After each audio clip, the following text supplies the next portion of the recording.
Halo, apa kabar semuanya? Jumpa lagi dengan saya di Oki Design Channel. Baiklah, pada kesempatan kali ini sekilas kita akan kenalan dengan fungsi dan prosedur, yang mana untuk contoh penggunaannya kita akan menggunakan bahasa pemrograman Kotlin dan menggunakan aplikasi Intellis IDEA. Nah, sebelum kita lihat mengenai contoh penggunaan fungsi dan prosedur, kita lihat sedikit apa sih fungsi dan prosedur itu, apa sih pengertiannya. Nah, untuk fungsi dan prosedur itu bisa disebut sebagai sub program atau bagian dari sebuah program utama. Nah, kapan ataupun kenapa fungsi dan prosedur itu digunakan? Kadangkala ini fungsinya adalah untuk membantu menghemat seorang programmer membuat sebuah program. Artinya tidak perlu lagi mengetik sintak program yang sama. Cukup ditempatkan ke sebuah subprogram yang nanti tinggal dipanggil. Jadi intinya akan membentuk sebuah kelompok ataupun beberapa baris perintah yang ditempatkan di luar dari program utama program ini ya, seperti itu. Sehingga kita sebagai programmer tidak perlu lagi untuk mengetik ulang perintah-perintah yang mungkin sama, yang mirip, tinggal dipanggil saja dan bisa lebih menghemat sintak dan waktu. Nah, sekarang kita lihat contoh penerapannya di dalam program ya, di dalam bahasa Kotlin menggunakan Intellis IDEA, karena di sini yang kita lihat ada dua macam perbedaannya, fungsi dan prosedur. Oke, kita langsung saja kita lihat. Dan di sini sudah saya siapkan ada dua buah contoh program. Yang pertama contoh program dari fungsi, dan yang satunya adalah contoh program untuk yang prosedur. Sekarang kita lihat dulu yang untuk yang fungsi. Bagian yang fungsi. Nah, yang untuk fungsi ini di sini kita buat contohnya adalah kita buat sebuah fungsi ataupun sebuah subprogram yang fungsinya adalah untuk menghitung luas, yang mana nanti akan dipanggilkan ke kelas utama. Sebelum kita lihat mengenai fungsinya ya, mengenai cara deklarasinya di sini saya sudah ditampilkan ya. Untuk cara deklarasi sebuah fungsi, keywordnya ya, keywordnya sama dengan fungsi utama ya, pakai perintah fun di sini untuk keywordnya, dan sebutkan apa nama fungsinya. Nah, untuk nama fungsinya itu bisa menggunakan satu kata atau bisa juga menggunakan dua buah kata. Sehingga kalau kita menggunakan dua buah kata, pastikan ini harus tidak terpisah dan bisa gunakan perintah underscore ya. Nah, kemudian untuk fungsi juga kita bisa gunakan parameter yang fungsinya adalah untuk menampung data yang dikirimkan dari kelas utama. Ya, perintahnya parameter ini sebetulnya cara membuat parameter ini sama dengan bikin sebuah variabel. Ya, disebutkan dulu apa nama parameternya dan tentukan tipe data untuk menampung ke parameter ini. Nah, jikalau ada dua buah atau lebih dari satu parameter yang dibutuhkan, maka harus dipisahkan dengan tanda koma seperti ini. Ya, dan seterusnya. Jadi ini bisa banyak isinya dan tipe data pun bisa beragam. Ya, tidak harus ada satu. Nah, kemudian setelah itu untuk fungsi sendiri ya, fungsi ini yang menjadi ciri khasnya adalah dia akan mengembalikan nilai ke kelas utama. Artinya datanya akan dikembalikan ke kelas utama, diproses dulu di fungsi, setelah itu dikembalikan ke kelas utama. Sehingga untuk fungsi kita perlu sebutkan apa tipe data yang akan dikeluarkan yang nanti akan dikembalikan ke kelas utama. Yang cirinya adalah di sini dalam fungsi ini ada namanya print return. Ini fungsinya adalah untuk mengembalikan nilai. Jadi setelah diproses di sini, diproses, dikembalikan dalam bentuk apa tipe datanya, tergantung dengan yang mau kita gunakan, gitu, apa. Nah sekarang kita langsung di dalam programnya, contoh programnya ini, dan di sini sudah kita buat ada satu buah fungsi namanya adalah hitung luas, ya. Namanya adalah hitung luas. Di sini dapat nama fungsinya hitung luas. Kemudian di fungsi ini kita buat dua buah parameter, yaitu namanya P dan namanya adalah L. Dan untuk kedua ini kita buat tipe datanya itu sama, ya, sama-sama untuk menampung bilangan bulat. Kita kasih dengan ini. Nah kemudian apa yang kita proses? Yang kita proses adalah proses perhitungannya, hitung luas, ya. Yang kita proses adalah panjang dan dikali dengan lebar. Nah, nanti di dalam program contoh penggunaannya adalah bagaimana sih cara memanggilnya di kelas utama, ya. Kelas utama, di kelas utamanya ini kita lihat. Jadi sebelum kita panggil fungsi ini, pertama pastinya kita coba input dulu, ya. Kita input dulu, kita gunakan variabel panjang sama lebar yang sudah kita deklarasikan dulu variabelnya di atas di sini. Kita input, ya, diinput, kemudian setelah itu, nah, fungsi ini kita panggil menggunakan ini, ya. Kita panggil perintahnya. Caranya seperti ini caranya. Nah, apa yang mau kita kirim datanya, apa yang mau dihitung, maka kita ambil dari variabel panjang masuk ke sini, ya. Dan variabel lebar masuk ke sini. Jadi seolah-olah data ini akan dikirimkan ke sini. Panjang isi dari variabel PJG ini dikirimkan ke P. Dan isi dari variabel LBR ini dikirimkan ke L. Jadi data yang kita input, kita masukkan ke PJG sama lebar, habis itu dikirimkan ke sini, kemudian kita hitung. Nah, begitu hitung dikembalikan, hasil perhitungan ini akan masuk ke dalam luas di sini, ya.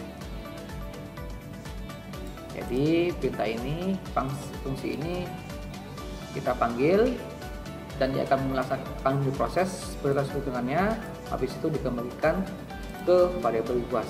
Jadi hasilnya masuk ke sini, ya, hasilnya masuk ke sini. Nah contohnya kalau kita jalankan, kalau kita running, nanti hasilnya seperti ini bentuknya.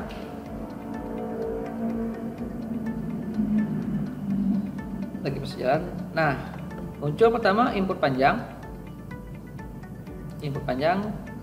bagian yang ini, ya. Dia masuk ke bagian yang ini, ke sentak ini kita masukin, misalnya masukin panjangnya 5, kemudian kita masukin lebarnya di sini, kita masukin misalnya 4 di sini, sudah masuk ke sini prosesnya.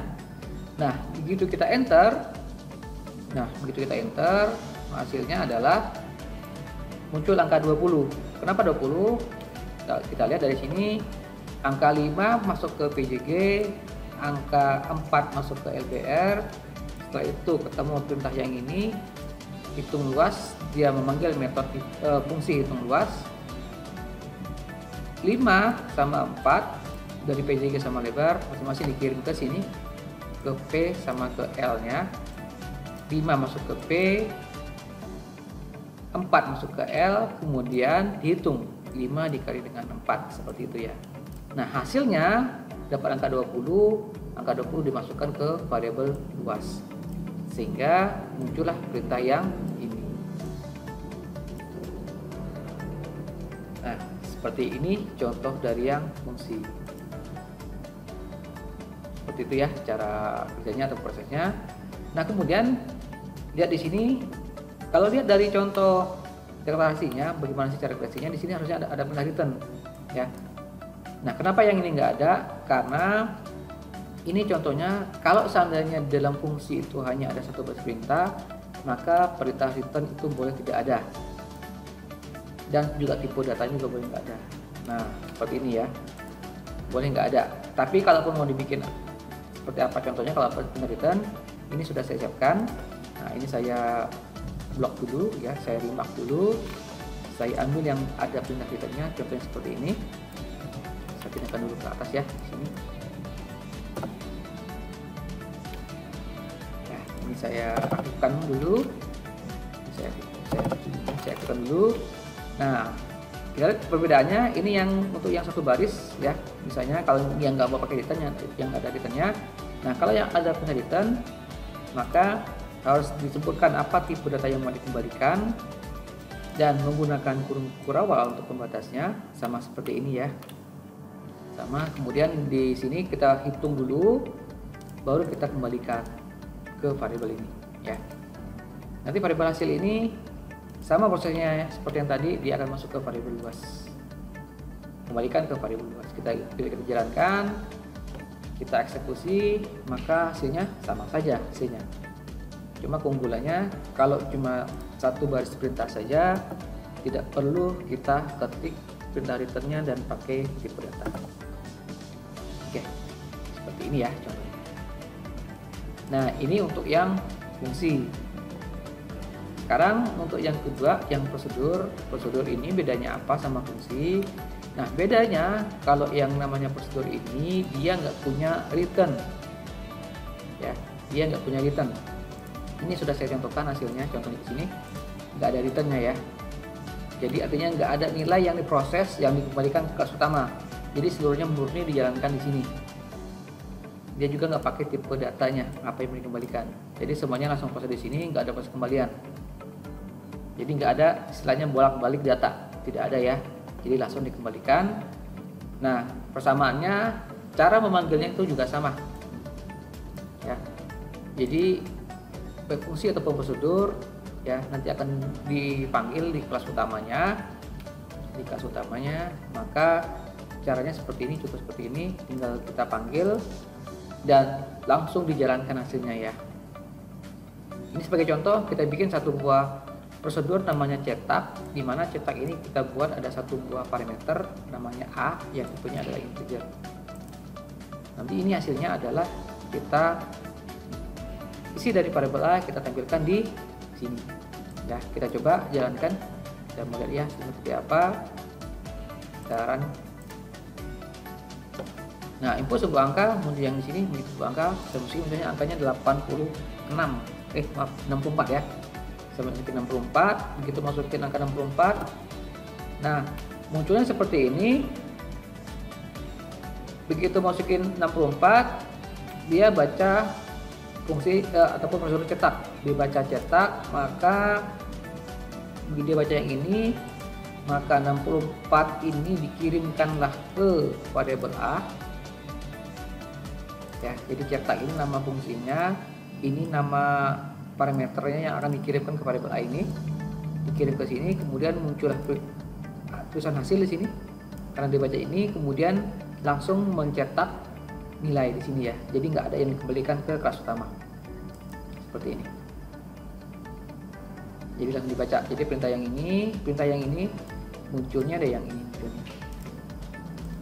Ya, muncul yang ini, kemudian muncul tulisan selesai gitu.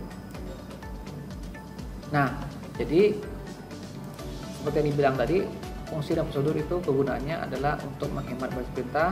Artinya kalau kita mau menggunakan perintah ini lagi, tidak perlu lagi diketik ulang, cukup panggil saja ya. Saya contohkan, kita cukup bekerja seperti ini.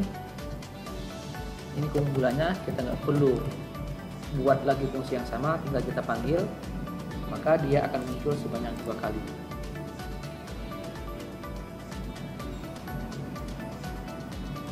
Masukin angka 46, maka yang muncul dia 2 kali kayak gini ya. Nah ini keunggulannya.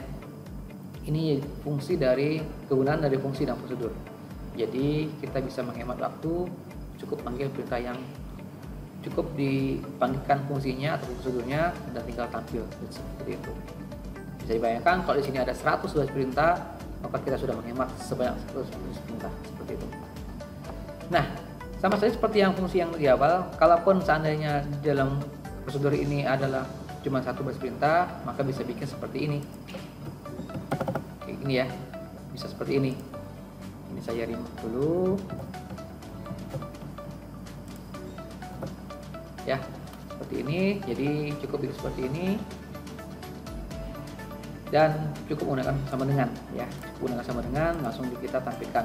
Kalau seandainya hanya ada satu baris perintah yang mau ditampilkan.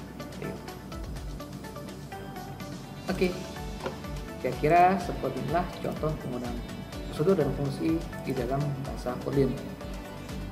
Mudah-mudahan ada manfaat untuk kita semua. Demikian, terima kasih atas perhatiannya dan sampai jumpa lagi. Bye.